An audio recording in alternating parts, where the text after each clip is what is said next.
5 books and counting. The Tales from the Omni Vault continues to expand as a universe. Go ahead and check the links down in the description to get your copies today. Hello, ladies and gentlemen. I am the Omni Viewer, and I just saw something that I feel like I have to comment on regarding Godzilla, Godzilla -1, and all that jazz. Apparently, according to Gomaru Island, which is one of the more prominent outlets for kaiju news, Takashi Yamazaki, the director of Godzilla -1, was recently interviewed, and he's been doing a lot of those, and of course a lot of it's been talking about what the idea might be for a potential sequel and everything. And of course, the subject keeps coming up: if there's a sequel, does that mean there will be other kaiju and Godzilla will fight those kaiju? Now, according to Gomaru, in one of these interviews, Yamazaki, when speaking through a translator, had this to say about what happens when there are kaiju fights in a kaiju story. And I'm going to paraphrase here. I'm going to put the original tweet up so you can actually see what he said according to Gomaru. But the basic gist of it is this. He said that once you have Godzilla fighting a kaiju, the human story automatically takes a back seat, and it just becomes about the kaiju fight. And he's not necessarily opposed to that, but he wants there to be some sort of a balance. He doesn't want to lose the human story.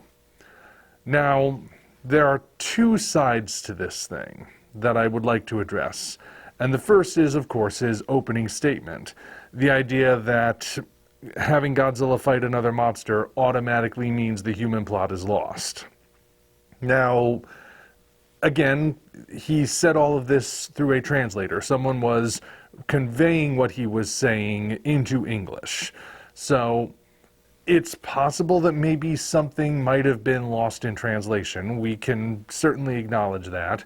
But for all intents and purposes, we have to assume this is the literal quote. This is exactly what he is saying.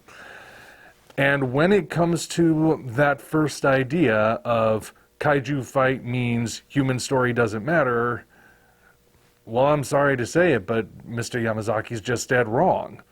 I mean, look, before you get any bad ideas, bear in mind, I do like Godzilla -1. I think it is one of the best movies in the whole franchise.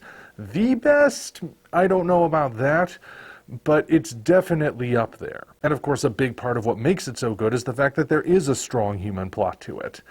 And sure, you could look at it and say that the fact that Godzilla is the only monster, and therefore there's no other monster to maybe detract from the human side of things, so Godzilla can serve exactly the role he needs to serve in service to the human plot, that could be a huge part of why the movie works so well also. But like I said, I don't think Yamazaki's right about the idea that having a fight means the human side takes a back seat. In fact, I know he's not right.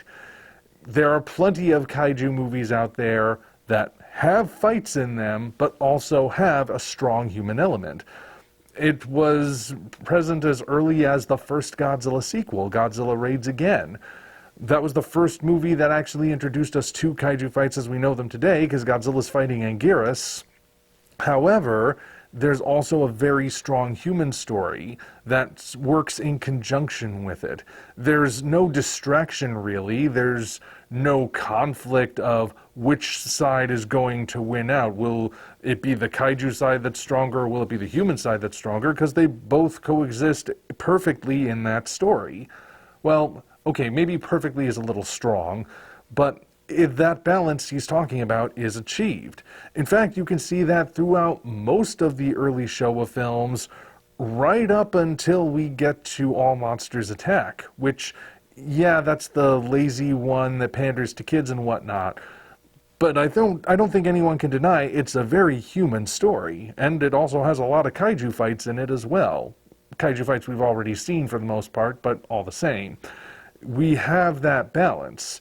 Throughout those early films, some of them worked better than others, but there was always at least an attempt to maintain that balance. It's not until we get into the 70s that we start to see the human characters mattering less and less, while the kaiju get pushed forward more and more. And to be fair, even in that 70s era, they did try to course correct with the two Mechagodzilla movies. It came too late, unfortunately, but Dr. Mifune is considered a lot of people's favorite human character, or at least he makes their list, for a reason. When it comes to the Heisei Millennium series, it's a bit more of a mixed bag. There are a lot of movies in both of those eras that are based around kaiju fights, but whether or not the human plot is equal to or worse than the kaiju side really kind of varies on how well the movie itself is. Godzilla and Mothra: The Battle for Earth, I made an entire video talking just about how the human characters are just practically inconsequential in it. But then you have something like Godzilla vs. Mechagodzilla 2 or Godzilla vs. Biollante, where the human side is more in balance with the kaiju stuff going on. In fact, it even ties directly into it. Speaking of which, we can look beyond Godzilla to stuff like the Heisei Gamera trilogy. You want to talk about a perfect balance of human and kaiju stories that not only coexist but are woven together. I mean, those movies are it.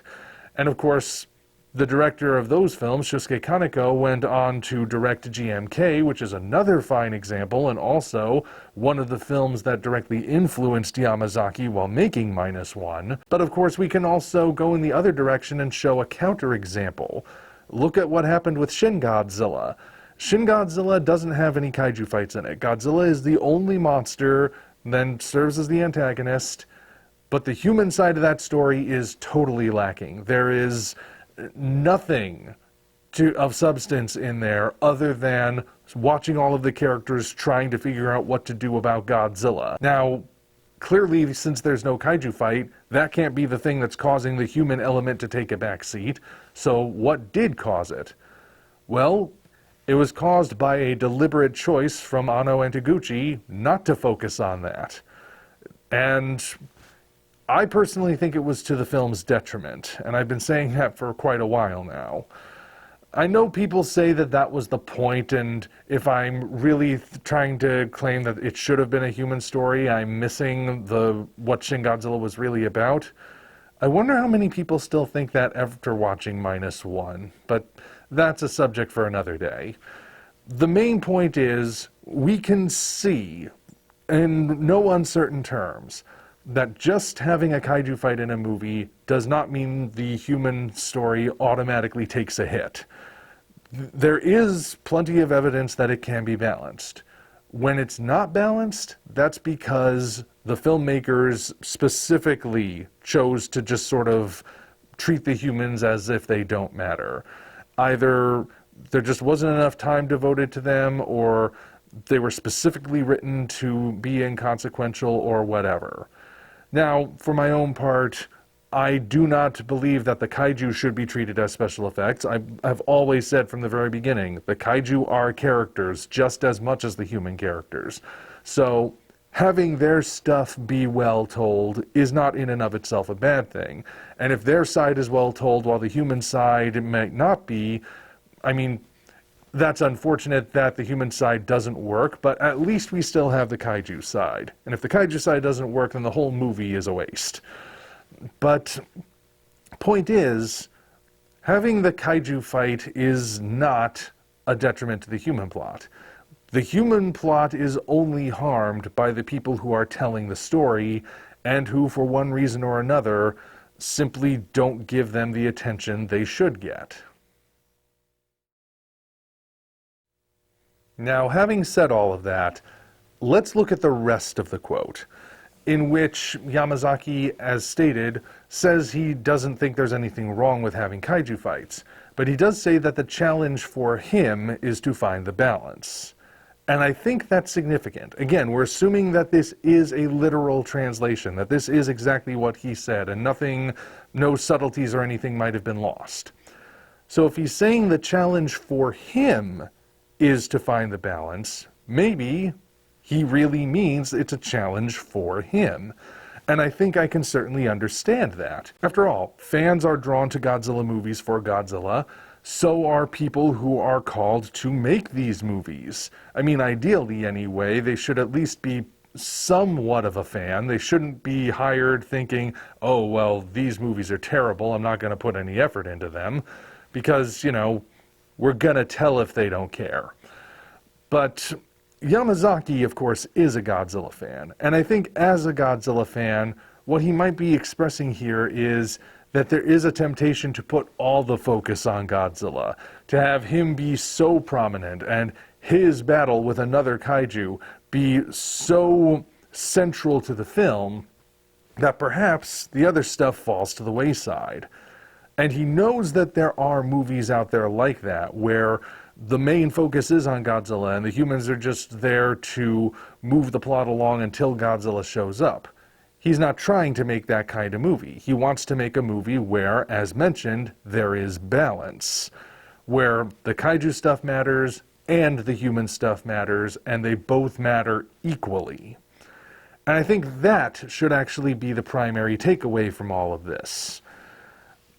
Like I said, I think that he might be speaking about his own personal struggle, and I totally understand it. If I were hired to make a Godzilla movie, I too would have a hard time not wanting to have Godzilla be in it as much as possible.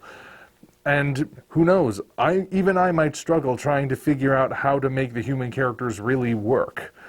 Any writer could. Every writer potentially could. So it's not like I don't get it.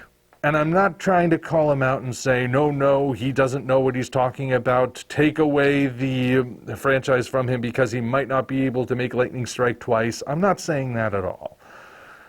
I do think that his initial assessment isn't on the mark. In fact, like I said, plenty of evidence that disproves the theory. But at the same time, I think I understand what he is actually saying. Behind all the translation, read between the lines, I think the bottom line here is that he really wants to craft a story that is good overall. One that's not lacking in the human story and not lacking in the kaiju story, but is strong on both sides. Godzilla Minus One certainly did achieve that, but of course he only had to worry about having one monster in it, Godzilla himself. And let's be honest, Godzilla wasn't in it that much. Whenever he was in it, it really counted. But if you're going to bring another monster into there, that automatically does mean that you're going to have more time devoted to the monsters and slightly less time devoted to the humans. So how do you maintain that balance when you're adding to one side and taking away from another? Or do you find some way to work it out so you don't have to subtract anything from the other side? That can be a challenge in and of itself. So ultimately, that's where I think this quote is coming from. There is a lot of buzz about whether or not Yamazaki is going to make a sequel. He wants to, and I think after Minus One has become the box office phenomenon that it is, not to mention it's been so well received by everybody, I have no doubt that Toho is going to greenlight something. We just don't know what that's going to look like yet. At this point, we don't really know what a sequel would look like, but I do think that if Yamazaki is really given enough time to make the story good, because I think he brought this up specifically because there is a lot of question about whether you're going to bring in another kaiju to fight Godzilla. And Toho might even be saying, bring in a kaiju to fight Godzilla. In fact, one reason it might actually be a good idea to bring in another kaiju is in order to make sure the movie isn't just Godzilla Minus One rehashed. They would give a different layer to it. That's why they brought Anguirus in for Godzilla Raids Again, so they weren't just making Gojira 2.0. But again, like, the challenge is you gotta find a way to make it all work. That's what he's saying, and I totally understand that. I do think he can pull it off if he's given the proper resources and if Toho doesn't interfere too much. But we'll see. For now, though, I just wanted to share my particular thoughts on this quote. Yes, I think his initial statement is incorrect, but that doesn't mean I think he's it doesn't mean I'm changing my mind about him or anything. And that's all for now, I suppose. Until such time as we meet again, this is the Omni Viewer signing off. Thank you all for watching. Now be sure to head down to the description to check us out on other platforms, as well as find links to the 5 current books in the Tales from the Omni Vault universe. Again, thank you all, and we'll see you next time.